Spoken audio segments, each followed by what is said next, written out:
गोब्राह्मणे हिताय च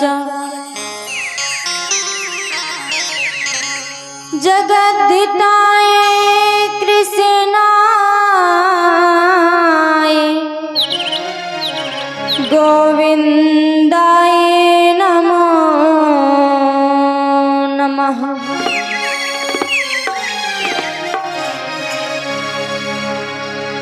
वर्णानाम् अर्थसङ्घानाम्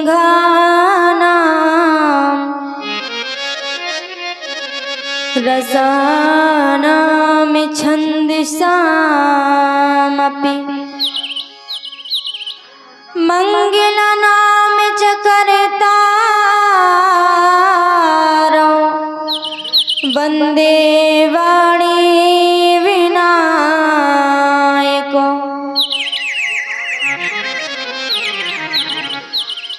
श्रीराम राम रघुनंदन राम राम।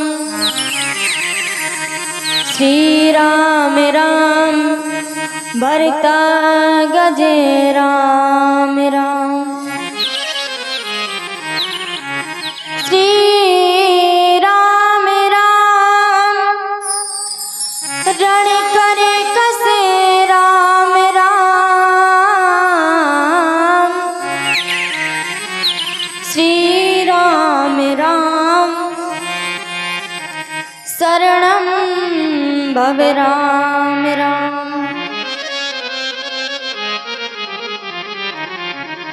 मनोजीवं मारुततुल्यवेगं जितेन्द्रियं बुद्धिमतां वरिष्ठं वातात्मजं वानरयोद्धमुख्यं श्रीरामदूतं शरणं प्रपद्ये।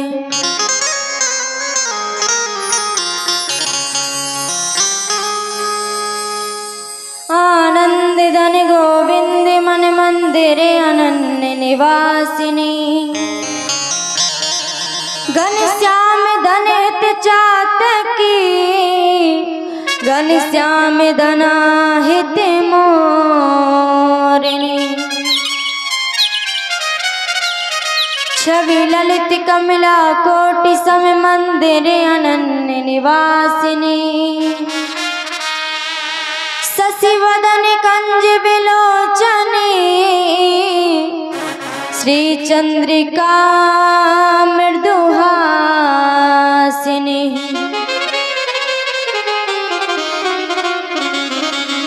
राधे मेरी स्वामिनी मैं राधे की दास। जन्म जन्म मोहि दीजियो श्री वृंदावन को वास।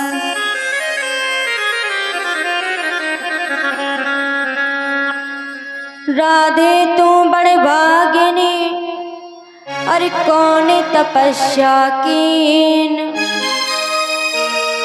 तीन लोक तारण तरण सो तेरे आधीन। जय जय श्री राधा रमण जय जय नवल किशोर। जय गोपी चित चोर प्रभु जय जय माखन चोर। प्रेम से बोलिए जय जय श्री राधे जय जय श्री राधे जय जय श्री राधे।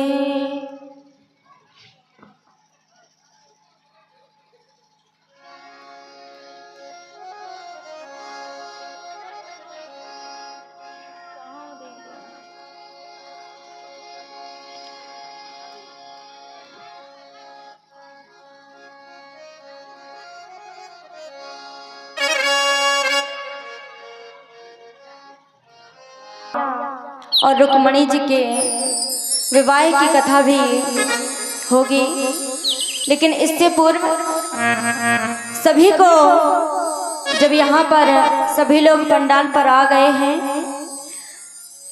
तो सभी लोग मीठी मीठी तालियों के साथ में गाएंगे क्या?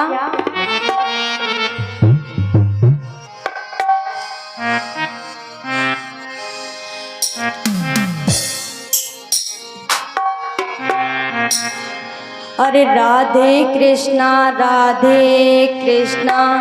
कृष्णा कृष्णा राधे राधे, राधे श्याम श्यामा श्याम श्यामा राधे राधे, राधे कृष्णा कृष्णा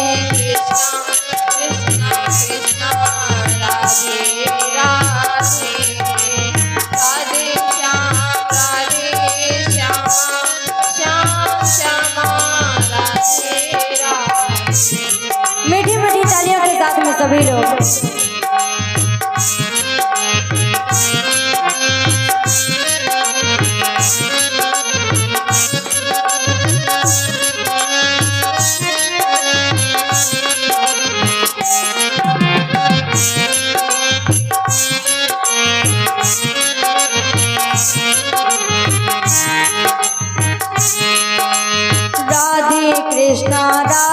कृष्णा कृष्णा कृष्णा राधे राधे, राधे श्याम श्याम श्याम राधे राधे, राधे कृष्णा कृष्णा कृष्णा राधे राधे,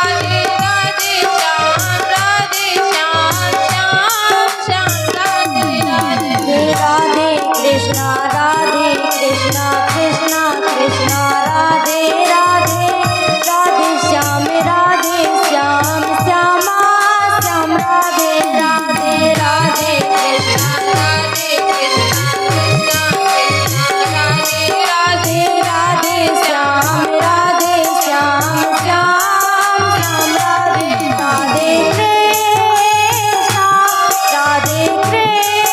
कृष्णा कृष्णा राधे राधे राधे, राधे श्यामा श्यामा राधे राधे राधे, राधे कृष्णा कृष्णा राधे राधे, राधे श्याम श्यामा श्याम श्यामा राधे राधे, राधे कृष्णा कृष्णा राधे। मीठी मीठी तालियों के साथ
कृष्णा कृष्णा राधे राधे, राधे श्याम श्यामा श्याम राधे राधे, राधे कृष्णा कृष्णा राधे राधे, राधे श्याम श्याम राधे राधे, कृष्णा कृष्णा राधे राधे, राधे श्याम श्यामा श्याम राधे राधे, राधे कृष्णा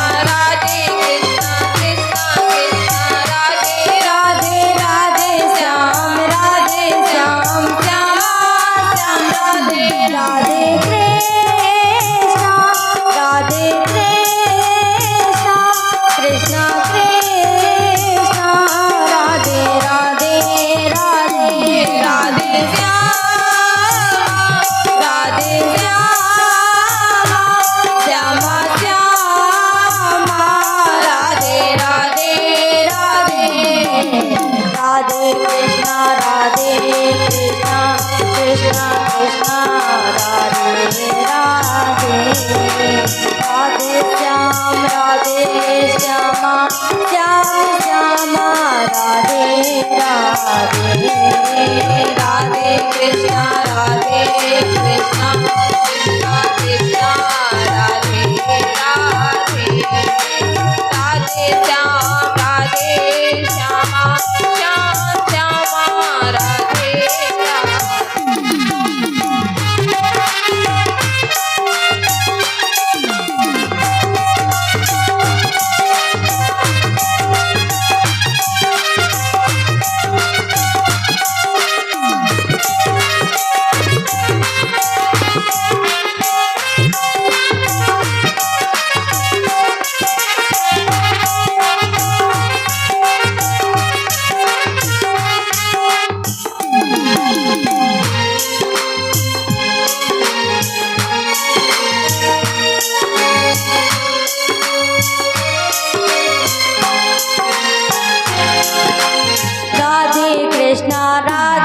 कृष्णा कृष्णा राधे राधे राधे श्याम श्यामा श्याम राधे राधे राधे कृष्णा कृष्णा कृष्णा राधे राधे राधे श्याम श्यामा श्याम राधे राधे राधे कृष्णा कृष्णा कृष्णा राधे राधे राधे श्याम श्यामा श्याम राधे राधे राधे कृष्णा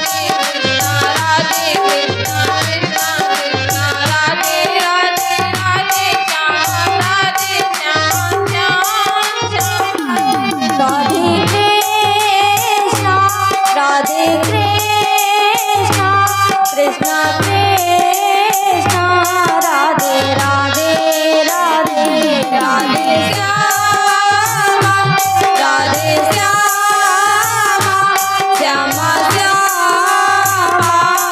राधे राधे राधे श्याम श्याम राधे कृष्णा कृष्णा कृष्णा राधे राधे राधे राधे श्यामा श्यामा राधे राधे राधे राधे कृष्णा कृष्णा कृष्णा राधे राधे राधे श्यामा श्यामा राधे राधे राधे कृष्णा कृष्णा राधे राधे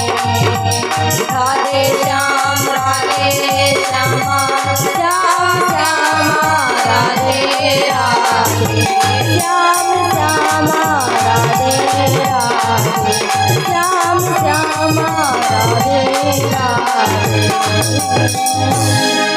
प्रेम से बोले सावरिया सरकार की जय हो।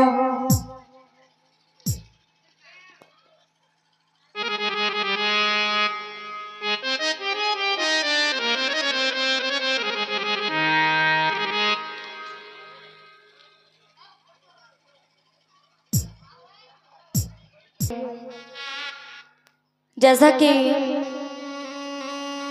आज ये श्रीमद् भागवत कथा का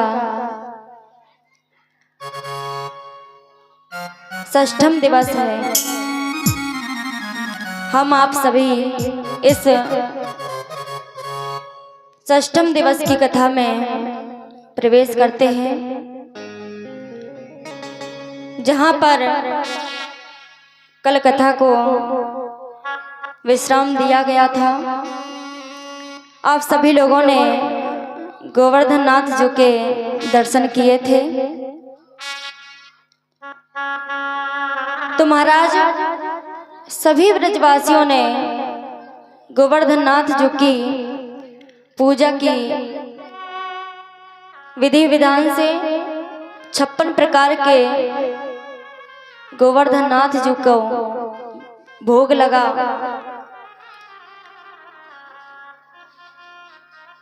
पर जैसे ही देवराज इंद्र ने देखा कि मेरी जगह पर गोवर्धन नाथ जी की पूजा होने लगी है, इस कन्हैया ने ब्रजवासियों को अपनी बात मनवाकर हट करके मेरे स्थान पर गोवर्धन जी की पूजा करवाई। इंद्र महाराज रुष्ट हो गए, नाराज हो गए। तो उन्होंने घटाओं को संकेत कर दिया कि ये जो वृंदावन है ये आज बचने नहीं पावे। इतनी जोर की वृष्टि करो।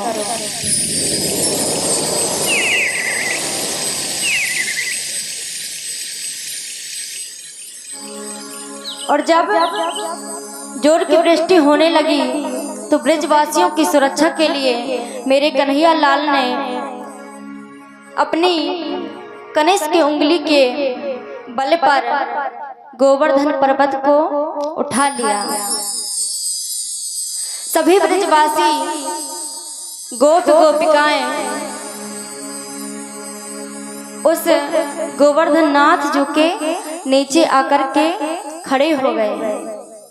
लेकिन यहाँ पर मधुमंगल ने कहा कन्हैया से कि कन्हैया, अरे तू इतना दुबला पतला और अपनी इस छिंगी पर इस पूरे पर्वत को उठा कर के रखा है, आखिर कब तक तू इस पर्वत को उठा कर के रखेगा?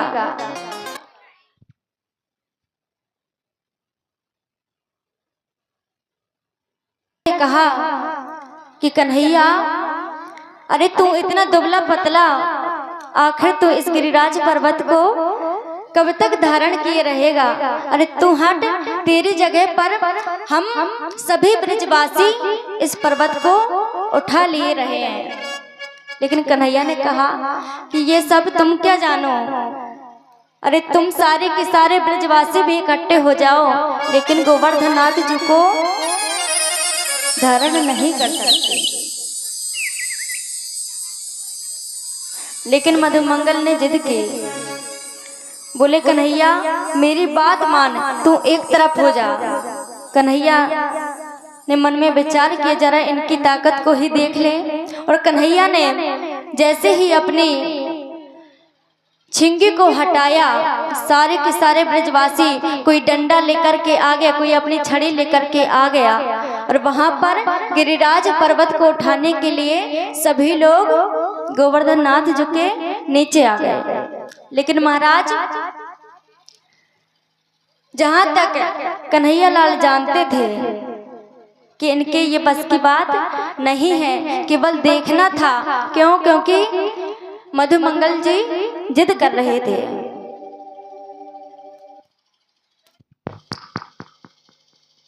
जैसे ही ब्रजवासियों ने गोवर्धन नाथ जी को उठाने का प्रयास किया, वो गोवर्धन नाथ जो नीचे की ओर आने लगे।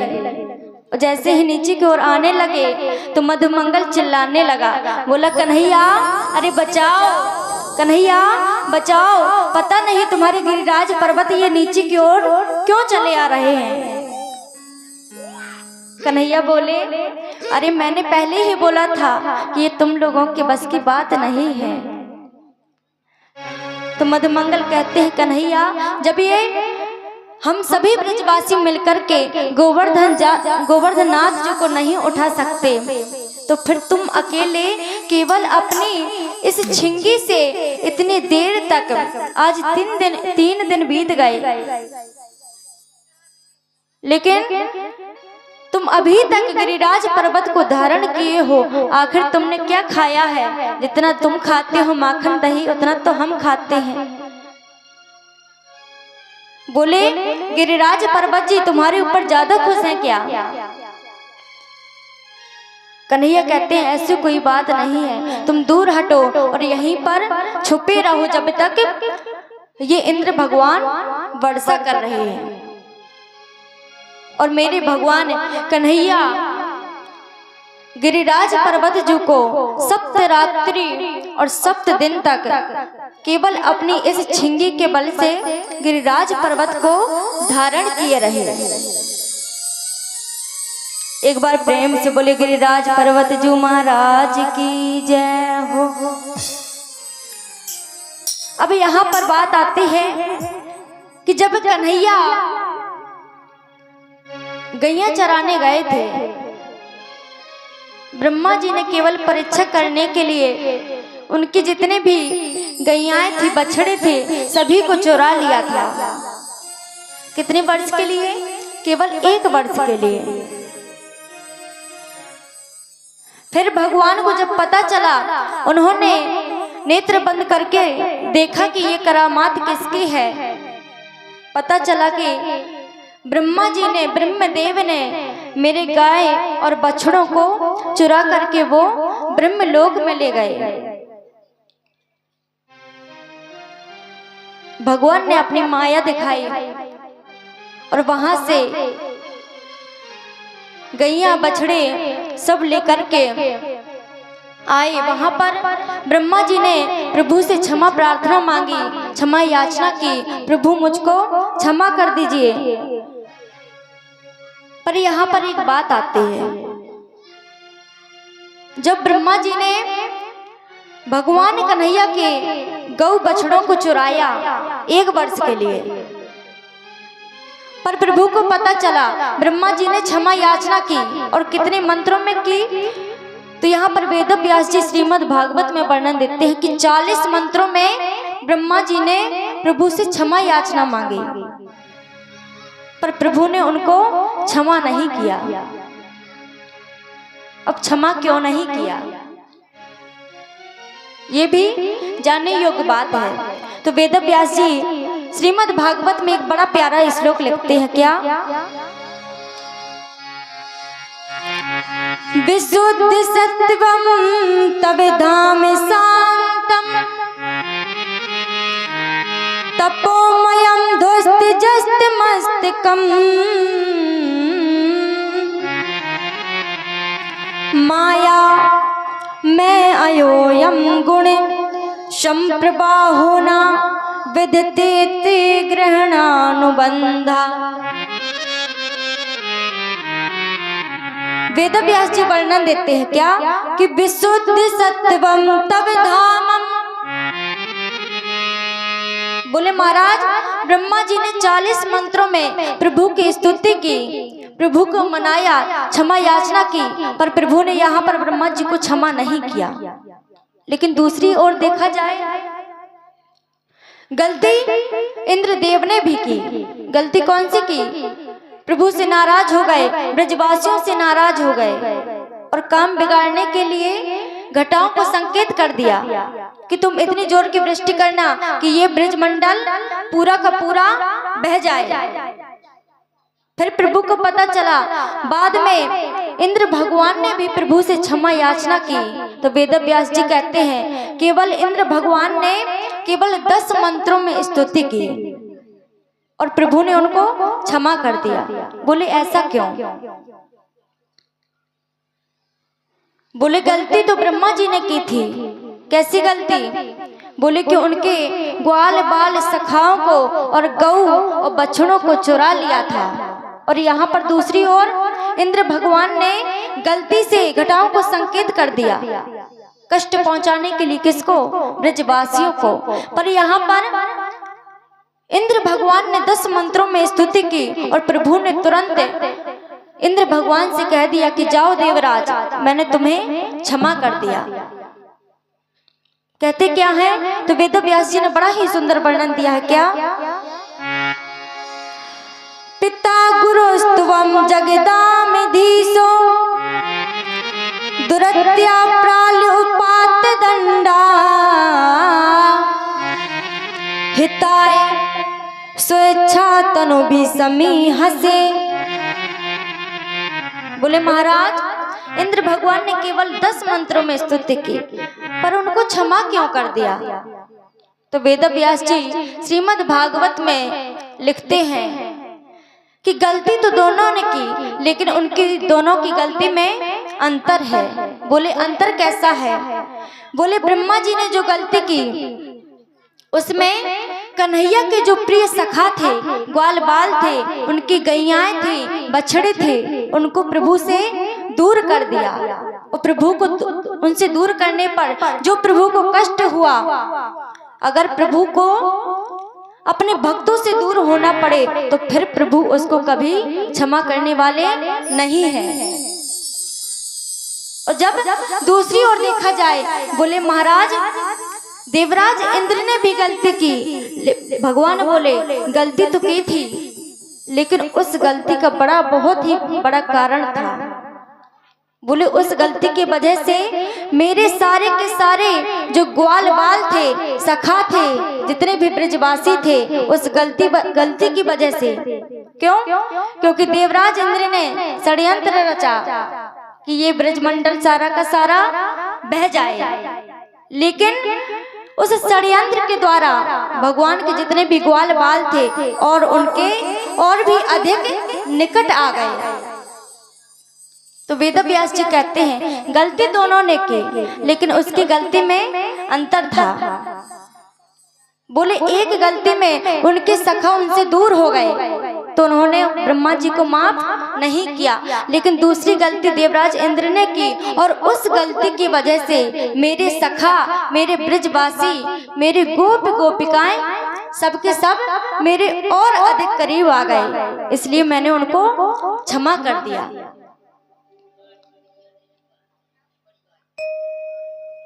यहाँ पर भगवान कन्हैया सप्तरात्रि और 7 दिन तक गिरिराज पर्वत को अपनी अंगुली पर धारण किए रहे।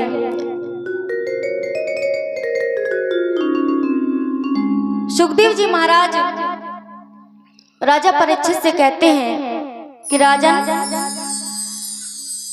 प्रभु ने अपने बाल चरित्र में एक और लीला की, और वो लीला कौन सी है? बोले रास लीला।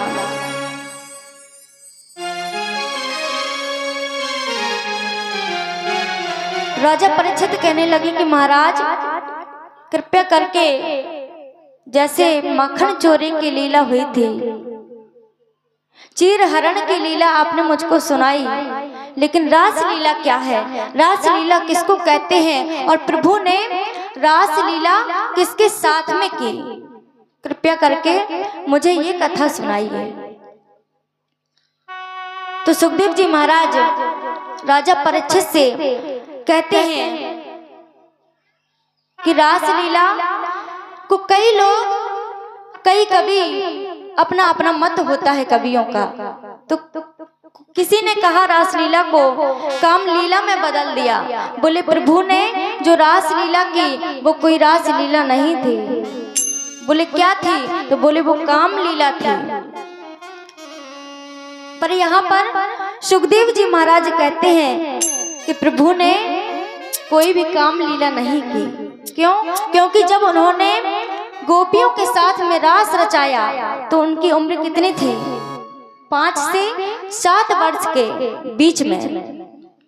और बोले जब उम्र बालक की 5 से 7 वर्ष के बीच में हो और वो कोई बालिका के साथ में या किसी स्त्री के साथ में लीला करे या नाचे तो उसको कोई भी काम लीला की दृष्टि से नहीं देख सकता, उसको कोई काम लीला नहीं कह सकता।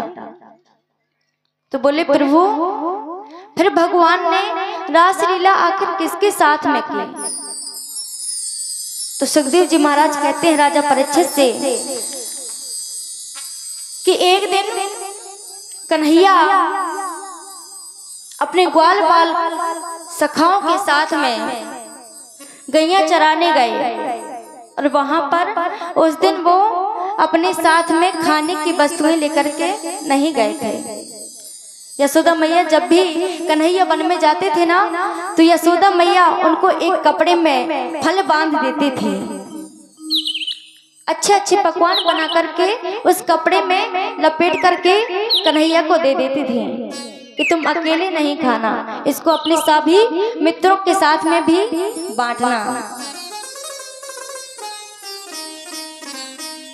पर उस दिन कन्हैया अपने ग्वाल बाल सखाओं के साथ में वन में गए गैया चराने के लिए।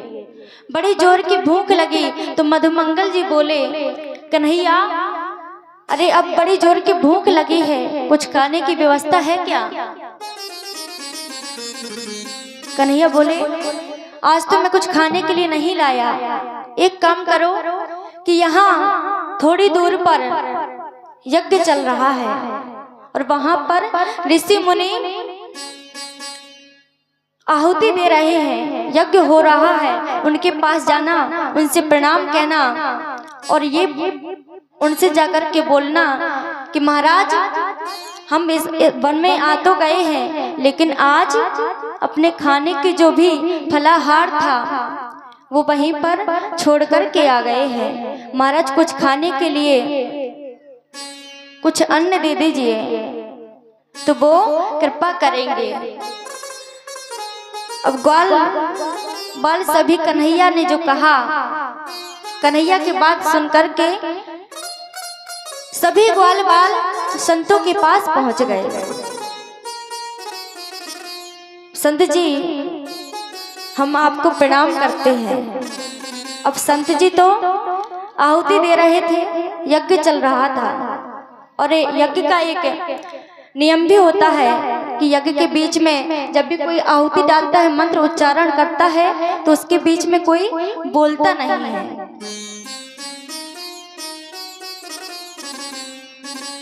अब सभी ग्वाल बाल वहां पर गए, प्रणाम किया, महाराज जी कुछ नहीं बोले। कन्हैया ने सोचा सब कुछ सिखा कर के भेजा था, अगर बोले नहीं तो तुम अपनी बात कह देना और वो कुछ तुम्हारी व्यवस्था कर देंगे।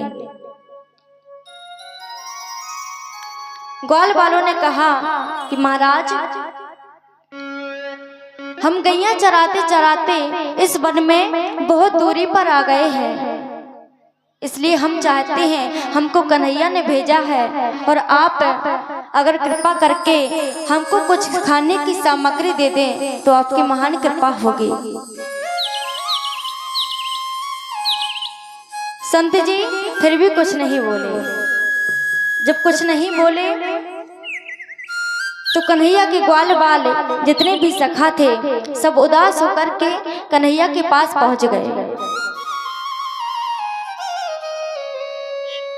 कन्हैया से बोले, अरे तुमने तो बड़े ही मन लेकर के हमको भेजा था कि जाके बता देना हम कन्हैया के मित्र हैं, उसके सखा हैं और तुम्हारा नाम सुन करके वो हमको कुछ खाने की सामग्री दे देंगे। अरे सामग्री देना तो दूर, अरे उन्होंने तो हमारा प्रणाम भी स्वीकार नहीं किया। अब महाराज जैसे ही कन्हैया ने इतना सुना, कन्हैया कहने लगे अगर उन्होंने कुछ नहीं बोला क्योंकि वो यज्ञ कर रहे थे तो तुम उनकी जो यज्ञ पत्नियां थी उनके पास जाते, और तुम तो जानते ही हो कि पुरुषों की अपेक्षा माताओं का हृदय कितना नवनीत होता है। कहीं कोई बालक भूख से व्याकुल हो और मैया कभी ये भी देख नहीं सकती।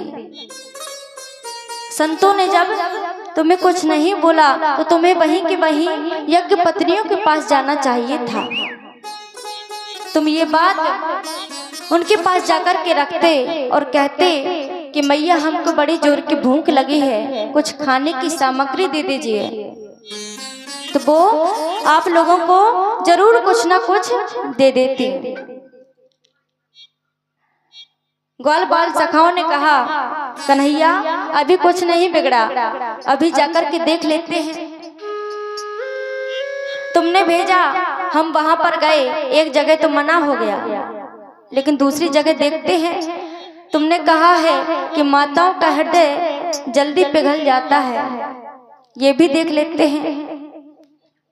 कन्हैया के ग्वाल सखा यज्ञ पत्नियों के पास पहुंच गए।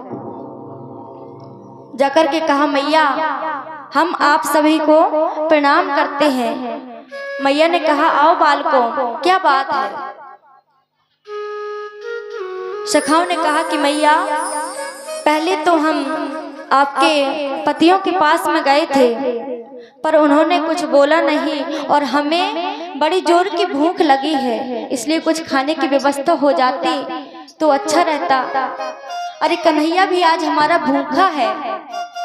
यज्ञ पत्नियों ने मन में विचार किया, बोले ऐसा सौभाग्य हमें कब मिलेगा।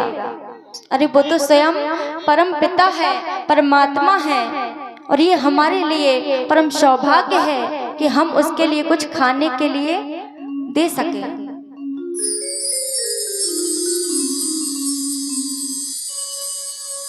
यज्ञ पत्नियों ने ग्वाल सखाओं से कहा कि बालकों, तुम यहीं पर थोड़ी देर ठहरो, मैं अंदर जाकर के कुछ व्यवस्था करती हूँ। और यज्ञ पत्नियों ने सुंदर सा भोजन बना करके ग्वाल सखाओं को दिया। बोले ये ले जाकर के तुम अपने कन्हैया को भी खिला देना। सखाओं ने कहा कि माता, आपकी बड़ी कृपा हुई, जैसा हमने सुना था वैसा ही हमें देखने को मिला। तो यज्ञ पत्नियों ने कहा कि अगर आपको कुछ बुरा नहीं लगे तो हम भी आपके साथ में कन्हैया को भोजन कराने चले। सखाओं ने कहा मैया, ये तो बड़ी प्रसन्नता की बात है, आप चलिए साथ में। लेकिन यहाँ पर जो संत लोग थे जो यज्ञ में बैठे थे, अब यज्ञ पत्नियां उनसे डरते भी हैं कि अगर स्वामी ने देख लिया तो फिर कहेंगे कि कहाँ जा रही हो। फिर मन में विचार किया कि अभी तो ये व्यस्त हैं और ऐसा नियम है कि जब तक ये आहुति चलेगी तब तक ये मुख से कुछ बोल नहीं सकते। यज्ञ पत्नियों ने सोचा जब कुछ बोलेंगे नहीं, अरे हमसे इशारे में बात कहेंगे, हम सुनेंगे नहीं, आराम से निकल जाएंगे। तो महाराज यज्ञ पत्नियां ग्वाल सखाओं के साथ में कन्हैया को प्रेम से भोजन खिलाने जा रही हैं। कन्हैया के पास पहुंची, कन्हैया को अपनी गोदी में बैठा करके सभी यज्ञ पत्नियों ने प्रेम के साथ में सभी को भोजन कराया। और सभी यहाँ पर कन्हैया को अपने हाथ से भोजन करा करके उनका मन प्रसन्न हो गया, वो धन्य हो गई। अब यहाँ पर यज्ञ पत्नियों ने तब तक वहां खुशी थी कि हम अपने हाथ से आज कन्हैया को, परम पिता को भोग खिला रही हैं। पर समस्या आ गई। जैसे ही घर को लौटना था, बोले कन्हैया अब हम अपने घर को जावे। कन्हैया बोले माता आप जाओ। और यज्ञ पत्नियों ने जैसे ही लौटना शुरू किया, अब मन में विचार करने लगी कि वैसे तो निकल आए थे, कुछ नहीं बोले थे, लेकिन अब घर पर जाएंगे तो स्वामी बड़ा नाराज होंगे कि कहीं भी मुंह उठा करके चल देती हो, न कोई आज्ञा ली, आखिर कहाँ गई थी। पर यहाँ पर जब भी कोई जीव भगवान से एक बार मिल जाता है और उसका नाता उस परमात्मा से जुड़ जाता है तो फिर उसको किसी बात की फिक्र नहीं होती। क्यों? क्योंकि वो इतनी प्रमुदित थी, मन में सोचा कि जो भी होगा घर पे जाकर के देखा जाएगा।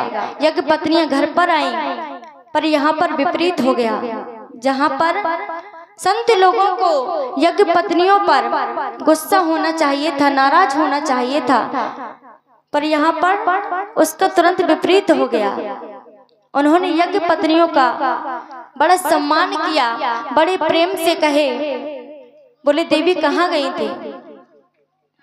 यज्ञ पत्नियों ने कहा कि महाराज क्षमा करिए, आप यज्ञ में आहुति देने में व्यस्त थे और हमने आपकी आज्ञा नहीं ले पाई, लेकिन महाराज ज्यादा दूर नहीं गए थे। आज वो कन्हैया हमारे ही वन में गैया चराने के लिए आया था और वो भूख से व्याकुल था, इसके लिए उसके सखा हमारे पास में भोजन मांगने के लिए आए थे और मैं उनको भोजन कराने गई थी। यहाँ पर यज्ञ पत्नियों का सभी ऋषियों ने मन से सम्मान किया और उनको कहा कि देवी तुम धन्य हो, अरे तुम्हें ऐसा सौभाग्य प्राप्त हुआ कि तुमने अपने हाथों से प्रभु को भोजन खिलाया। क्यों? क्योंकि दुनिया के लोग कहते हैं ना कि भगवान हमको नहीं मिलते, हमको नहीं मिलते, लेकिन किसी कवि ने कहा है कि उसके प्रति वैसा होना भी तो चाहिए। अरे यशोदा मैया जैसा प्रेम होना चाहिए। अगर यशोदा मैया की तरह आप कन्हैया को पुत्र नहीं मानेंगे तो फिर वो भी आपसे दूर दूर ही रहेगा। तो किसी कवि ने बड़ा ही प्यारा भजन गाया है क्या, अच्युतम केशवम कृष्ण दामोदरम, अच्युतम केशवम कृष्ण दामोदरम, राम नारायणम जानकी वल्लभम। अच्युतम केशवम कृष्ण दामोदरम, राम नारायणम जानकी वल्लभम।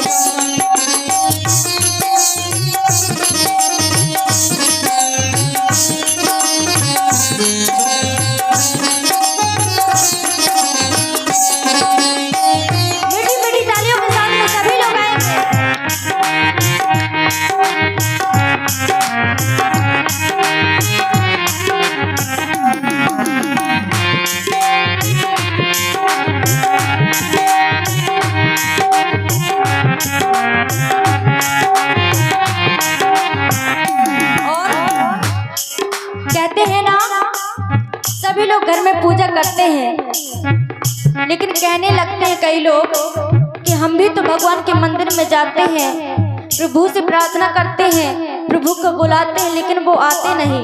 तो भक्त कहता है, कौन कहता है भगवान आते नहीं, कौन कहता है भगवान आते नहीं, कौन कहता है भगवान आते नहीं।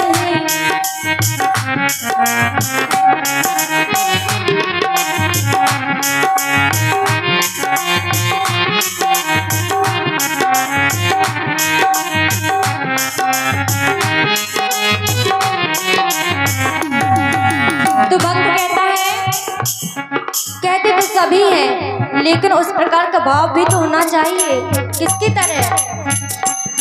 अरे मीरा के जैसे बुलाते नहीं, तुम मीरा के जैसे बुलाते नहीं। अच्युतम केशवम कृष्ण दामोदरम, राम नारायणम जानकी वल्लभम।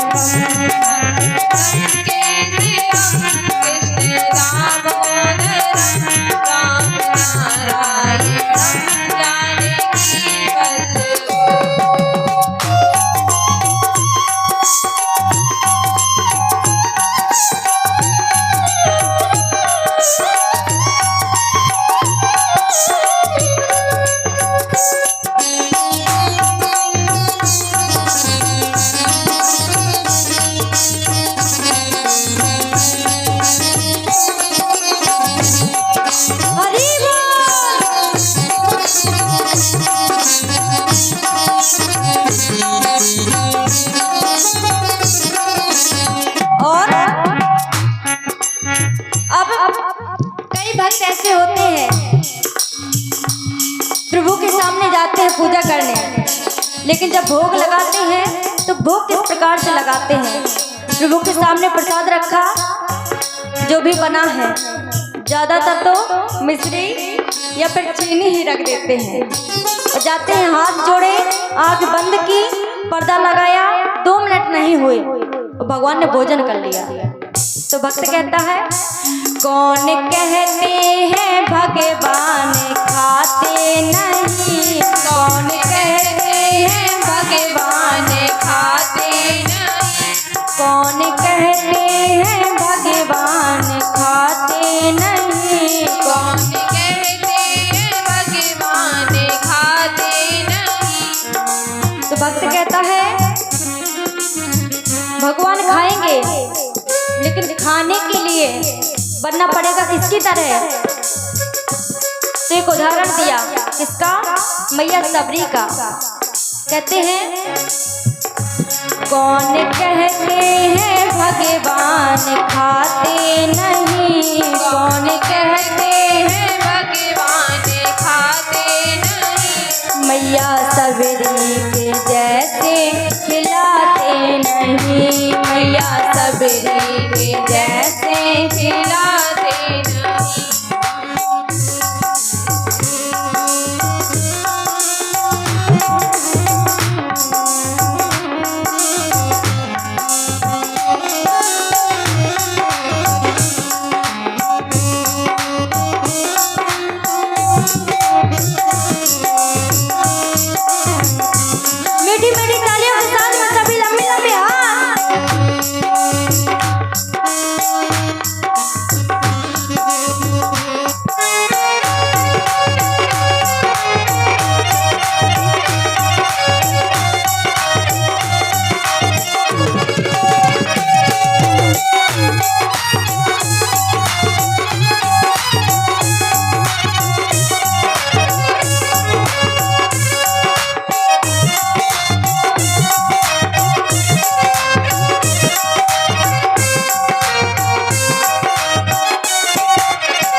सोते नहीं, कौन कहते हैं भगवान सोते नहीं, कौन कहते हैं भगवान सोते नहीं, कौन कहते हैं भगवान सोते नहीं। माँ यशोदा के जैसे सुलाते नहीं, माँ यशोदा के जैसे सुलाते नहीं।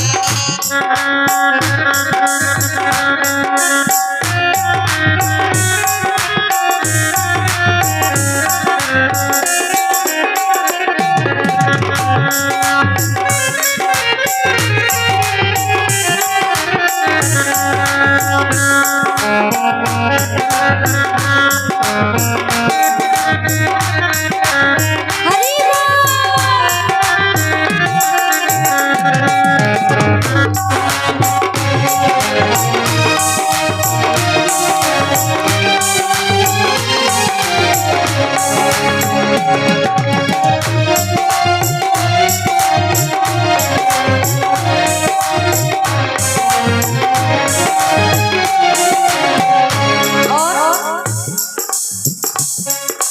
एक अभी आप सभी लोगों को जो भी कथा चल रही है रासलीला की, तो भक्त कहता है कौन कहता है भगवान नाचते नहीं, कौन कहता है भगवान नाचते नहीं, कौन कहता है भगवान नचते नहीं, कौन कहता है भगवान नचते नहीं। गोपियों की तरह हम नचाते नहीं, गोपियों की तरह हम नचाते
नाम जपते चलो काम करते चलो, नाम जपते चलो काम करते चलो, नाम जपते चलो काम करते चलो, नाम जपते चलो काम करते चलो। हर समय कृष्ण का नाम लेते चलो, हर समय कृष्ण का नाम लेते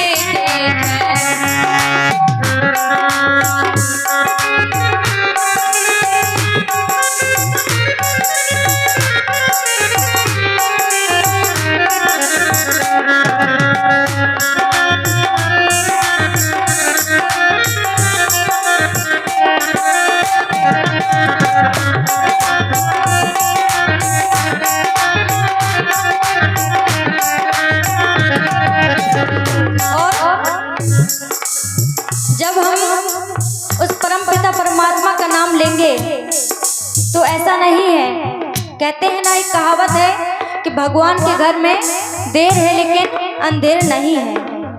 जब हम उनका नाम लेंगे तो एक ना एक दिन प्रभु आकर के दर्शन जरूर देंगे। इसलिए कहना, याद आएगी उनको कभी ना कभी, याद आएगी उनको कभी ना कभी, याद आएगी उनको कभी ना कभी, याद आएगी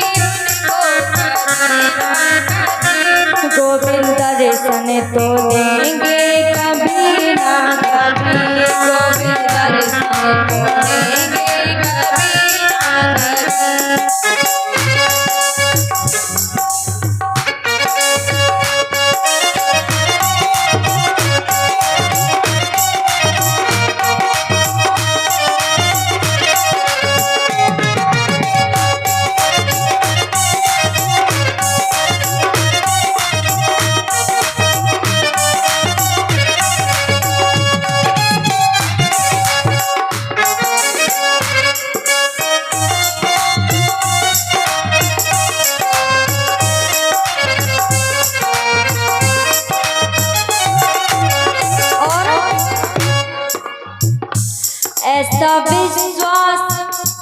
ऐसा विश्वास मन में जगाते चलो, ऐसा विश्वास मन में जगाते चलो, कान्हा दर्शन तो देंगे कभी ना कभी। ऐसा विश्वास मन में जगाते चलो, कान्हा दर्शन तो देंगे कभी ना कभी।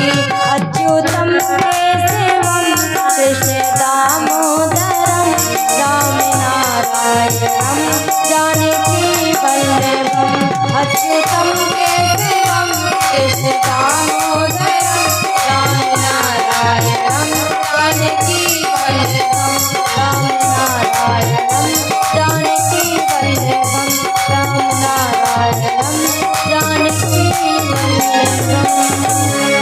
प्रेम से बोले सवरिया सरकार की जय।